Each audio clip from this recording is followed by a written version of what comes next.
K인의 한국어 팟캐스트. 네, 안녕하세요. 혜인입니다. 한 주도 잘 보내셨나요? 저는 최근에 다시 취업 준비로 인해 매우 바쁜 시기를 보냈습니다. 지금은 프리랜서이기 때문에 다시 해외 취업을 할지 아니면 계속 이 한국어를 가르치는 일을 할지 조금 고민되는 그런 바쁜 한 주를 보냈어요. 여러분들은 쉬는 날에 무엇을 하세요? 저는 영화 보는 것을 엄청 좋아해서 밤마다 리스닝 연습을 위해 일본 영화 영상을 틀어놓고 자곤 합니다. 최근에는 영화보다 OTT 시리즈를 사람들이 많이 시청하는 것 같아요. 대표적으로 저희 한국에서 오징어 게임이라는 아주 흥행에 성공한 넷플릭스 드라마죠. 저도 개인적으로 정말 재밌게 본 한국 드라마 중 하나인데요. 네, 맞습니다. 오늘은 오징어 게임에 대해서 이야기를 해볼까 합니다. 오늘의 팟캐스트가 기대된다면 끝까지 채널 고정해주세요.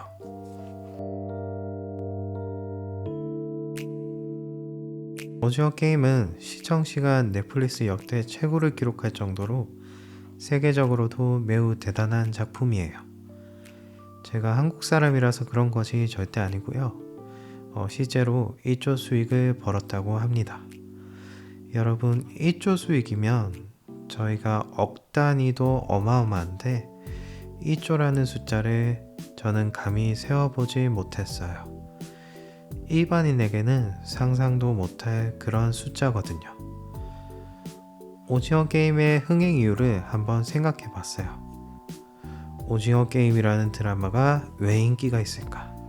그건 바로 어린이들의 순수한 게임이라는 소재 때문인 것 같습니다. 한국에는 저희가 2학년, 3학년, 초등학생이라고 하죠.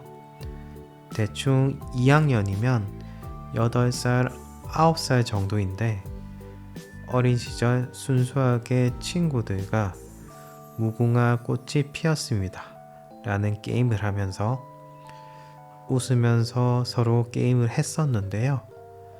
그치만 어른이 되었을 때 서로 목숨을 빼앗고 심지어 친구도 해칠 수 있는 그런 생존 게임으로 변질되었다는 것이 저희 한국인한테도 그렇고 해외 친구들한테도 굉장히 충격적이었던 것 같습니다. 이미 오징어 게임의 1화부터 사람들이 몇몇 목숨을 잃는 장면들을 보면서 이 게임이라는 요소가 주는 메시지는 한국 팬들에게도 해외 팬들에게도 머릿속에 깊게 각인시켜주는 그러한 작품이었던 것 같아요. 조금 자극적이지만 재미있는 요소가 엄청 많고요.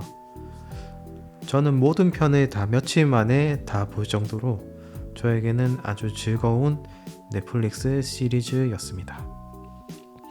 여러분들은 어떻게 생각하세요? 혹시 자극적인 영화나 조금 잔인한 요소가 들어가 있는 그러한 영화를 싫어하시나요?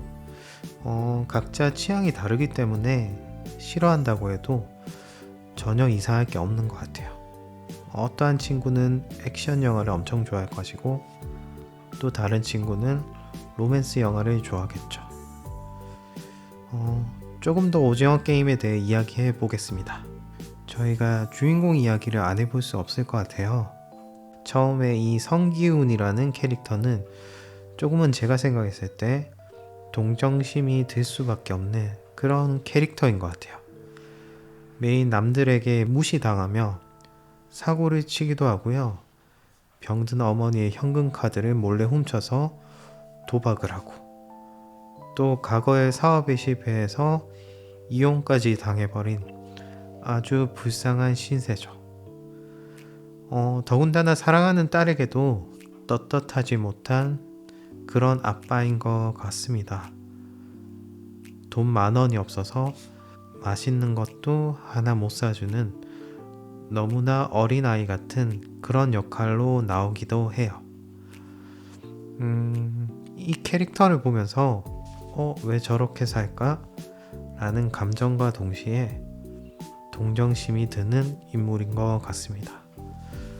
두 번째 또 주목할 인물은 오징어 게임의 바로 오해남이라는 인물입니다.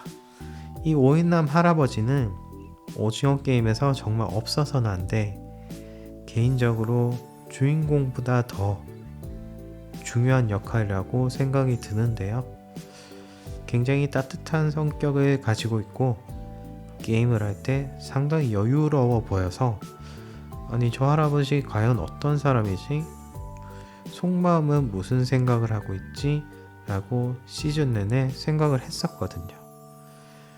결국은 마지막 회에서 그런 의문점이 풀렸는데 제가 개인적으로 여러분들에게 스포를 할 수 없기 때문에 혹시나 오징어 게임 안 보신 분들은 꼭 시청해 보시는 것을 추천드립니다. 다음 세 번째 인물은 바로 상우라는 캐릭터인데요. 성기훈과 같은 초등학교를 졸업했고 무궁화 꽃이 피었습니다 라는 게임에서도 계속해서 기훈이 형을 챙기는 모습에서 조금은 자상한 그렇지만 굉장히 현실적이면서 냉정한 인물로 나옵니다. 실제로 역할에서도 좋은 명문대학교를 나오고 대기업 출신이고요. 직장에서 잘못된 투자로 인해 어마어마한 60억이라는 빚을 지게 되어서 완전히 망해버린 신세로 전락하게 되죠. 뭔가 첫 번째 주인공인 기훈이와 이 오해남이라는 캐릭터는 성격 자체가 흔히 주변에서 좀처럼 볼 수 없는 인물이지만 개인적으로 제가 생각했을 때 이 상우라는 캐릭터는 제 주변에서 흔히 볼 수 있는 사람인 것 같아요. 비주얼만 본다면 정말 멋진 형 같은 느낌도 들고요. 네, 이상 캐릭터의 설명은 여기까지 하겠습니다. 뭔가 제가 영화 리뷰를 하는 것처럼 팟캐스트가 진행되고 있는데 이 채널은 한국어 팟캐스트입니다. 오해하지 말아주세요. 네. 이번에 2024년 12월 26일 성탄절 다음이죠. 네, 크리스마스가 끝나고 바로 다음날 오징어 게임 시즌2가 나옵니다.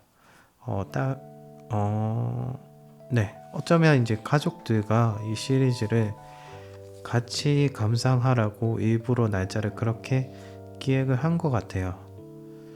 네, 오징어 이야기는 이쯤에서 마무리를 짓고요. 그러면 이제는 우리가 한국 드라마에 대해서 더 이야기를 해보겠습니다. 제 한국어 팟캐스트 채널을 보는 분들은 대부분 한국어를 공부하고 있을 테니까 조금 뜬금없지만 제가 한국어 공부하기에 매우 도움되는 한국 드라마 딱 3편을 추천할게요. 첫 번째 작품은 바로 나의 해방일지라는 작품입니다. 내용 자체가 그렇게 어렵지 않고 평소에 잔잔한 드라마를 좋아한다면 이 나의 해방일지 꼭 추천드린 드라마고요.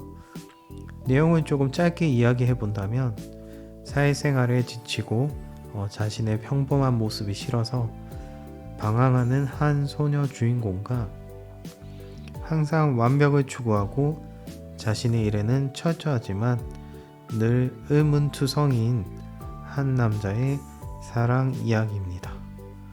저는 개인적으로 이러한 뻔하지 않은 내용의 드라마가 좋은 것 같아요.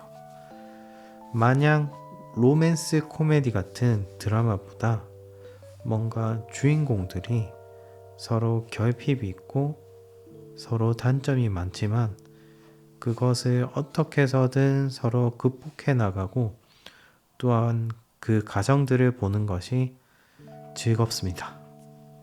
두 번째는 멜로가 체지라는 드라마입니다. 상당히 독특한 로맨스 코미디인데요. 한국식 유머를 알고 싶다면 꼭 이 드라마를 추천드리고요.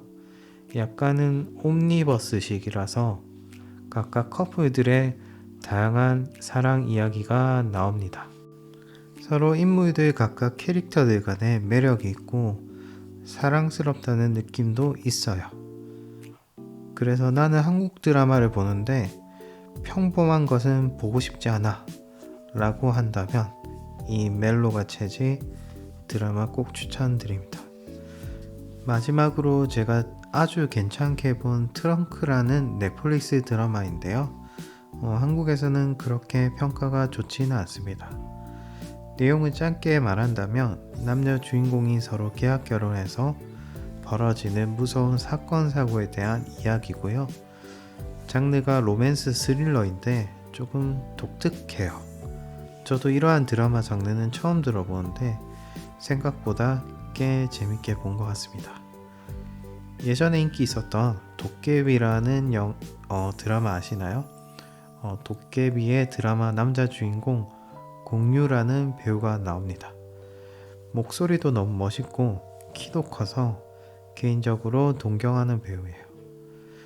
이 드라마가 조금 내용이 지루하지만 역시나 잔잔한 스토리의 드라마를 보고 싶다면 이 마지막 작품 트렁크도 추천드립니다. 네, 우리 친구들은 어떤 한국 드라마를 좋아하세요? 어떻게 한국어를 공부하고 있나요? 혜인의 한국어 팟캐스트 채널에 오셔서 자연스러운 한국어 연습도 하고 재미있는 에피소드 매일 들어봐요. 네, 다음 시간에는 더 재미있는 주제로 들고 오겠습니다. 이상 혜인이었습니다.